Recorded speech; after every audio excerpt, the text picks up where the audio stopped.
Shut up and play. Hello, I'm Jethro. I'm Lisbeth. And you're watching Shut Up and Play. Another Games of Yore edition. This is a good one. They're all good ones. I know, but this is a good one.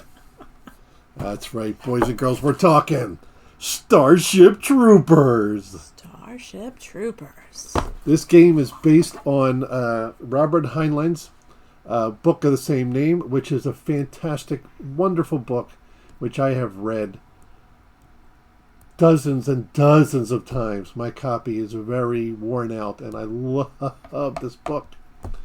It's another Avalon Hill game. It's another Avalon Hill game. Bookcase game. And so this book faithfully follows what's laid out. And this game faithfully follows what's laid out in the book. Now, that should not be confused with Starship Troopers, the movie, which, aside from sharing the name, had very little to do with the book. Really? Well, yeah, because there were no skinnies in it at all. And didn't they kill bugs? and that's pretty much it, yeah. The name of the good bug is a dead bug. That's right. Do you want to know more? Do you want to know more? Desire to know more intensifies. Let's see the game. So the movie, of course, is an absolutely awful movie. Oh, that's a good movie. Starring Casper Van Diem. It's a good movie. And I have seen it almost as many times as I've read the book. Pretty much. It is such a great, awful movie. I love that movie. Well, Lisbeth and I quote each other all the time on it. Love the movie. The movie's fantastic. If you haven't seen it, run out and buy it. You won't be you'll probably be disappointed, but it's still a great movie. M.I. does the dying. Fleet does the flying. That's right. All right. Would you like to know more? Want to know more? The only good bug is a dead bug. The bugs whacked us, Johnny. Bugs whacked us, Johnny. It's such a good movie. Go watch it. All right. This is your game board. It substitutes as a number of planets, including Clandathu. It's an ugly planet. It's a bug planet. It's an ugly planet. Teeny tiny hexies. Yes, wow. a very, very tiny hex. Another classic Avalon Hill stack and attack. Yeah. Where there's a bunch of different scenarios. Here's the rule book here. Made in 1976, or at least the rule book was published then. Yeah, so this is your rule book. And it's let's see here. It is 23 pages with some drawings on it. See, the original book starts out, you're fighting the MI's fighting the skinnies. Oh yeah, that's not in the movie. No, it's not in the movie at all. They're fighting the skinnies, and then to the brain bug. Now that is in the book, yes. Okay. And then Private Zim, played by, of course, Mr. Krabs, is the one who helps capture in the book too. So that actually follows the movie as well. But these are the skinnies. You originally start off fighting the skinnies, and then they join with the bugs, because they were joining with the bugs, and then afterwards they become your allies, and you can play with the skinnies as well. So there's a lot of different scenarios. There's I want to say it's 8 or 9 scenarios in here. Wow. Oh, and look, wait. What? There's charts. Is there charts? There's it wouldn't be an Avalon Hill game if it didn't have charts. There's charts. Alien attack table. SW&E loss chart. Mobile Infantry carrying capacities. Terrain effects. Terrain attack table. The terrain attacks you? No. I don't think the terrain attacks you. Not the way you're thinking. Okay. So anyway, so it's got... that's right. No, you're fine. So it's... you can actually... Look, right here. You get to page 7. Brain bug. That's a brain bug. You're right. So let's see. Where is it? You get to page 7, and they already tell you to... Oh, actually, no. I'm sorry. Scenario 1 only takes you to page 5, and you start playing. Yeah. So, you can dive right into... These games are so nice, you can dive right into them based on what's there. And now.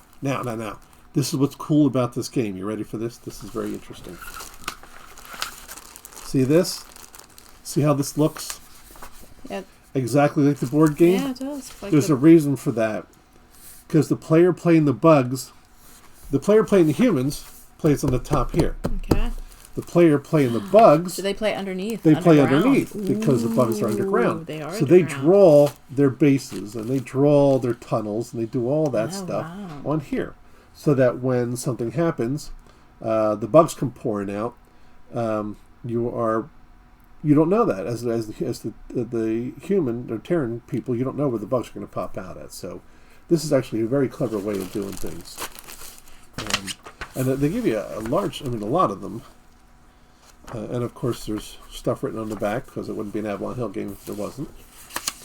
And it tells you about your platoons and infantry and things of that nature. So, I mean, this was such a great game. I played this so often. I can't tell you how many times I played this silly game. And it is an absolute blast. Especially, again, if you're the bugs, you're playing underground and you sneak up. As they say in the book, the smell of frying bacon means there's bugs coming. Each turn represents 12 minutes of real time. Yeah. Oh. Isn't that neat? Yeah, so, yeah, 2-player game. Huh. It's like I said, you start off battling the skinnies, and then you end up joining with the skinnies to battle the bugs. And you, at the end, you can capture the brain bug and go, "It's afraid!" And everybody cheers, "Yay!" And who is it? Who's the scientist? What's his name? Barney? No, not Barney. Carl. Carl, played by Neil Patrick Harris. Neil Patrick Harris. That was the yeah. name The movie had a lot of up and coming stars at the time. Again, my favorite, Casper Van Dien. Casper Van Dien. And obviously Mr. Krabs, who played Sergeant Zim. Eventually Pirate Zim. Private Zim. Good game. Yes. So that is Starship Troopers. If you don't have it, run out and grab it. It is an absolute blast. Now, I still have this in my box. I'm going to read a little bit to you. This was written, I think, probably in 76. Or when did you say this came out?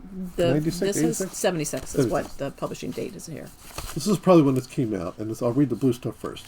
I have this recurring dream. I'm riding a large carousel, but instead of horses, giraffes, and usual merry-go-round fixtures, I see nothing but piles and piles of games. Large games, small games, games I've never heard of, but games I want to play. As the carousel turns faster and faster, they seem to shout out in a I know that word. Cacophony. Buy me, buy me. They spin to a blur and I waken in a sweat.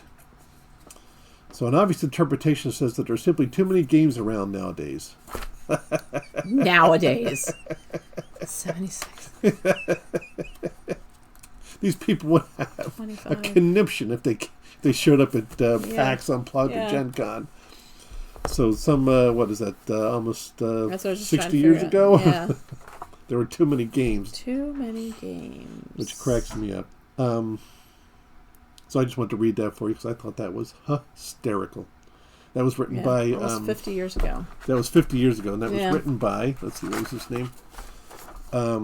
Marshall Brighton, Manager, Consumer Liaisons for the Avalon Hill Game Company. And that is hysterical that there are too many games 50 years ago. 50 years ago. All right. So that's Starship Troopers.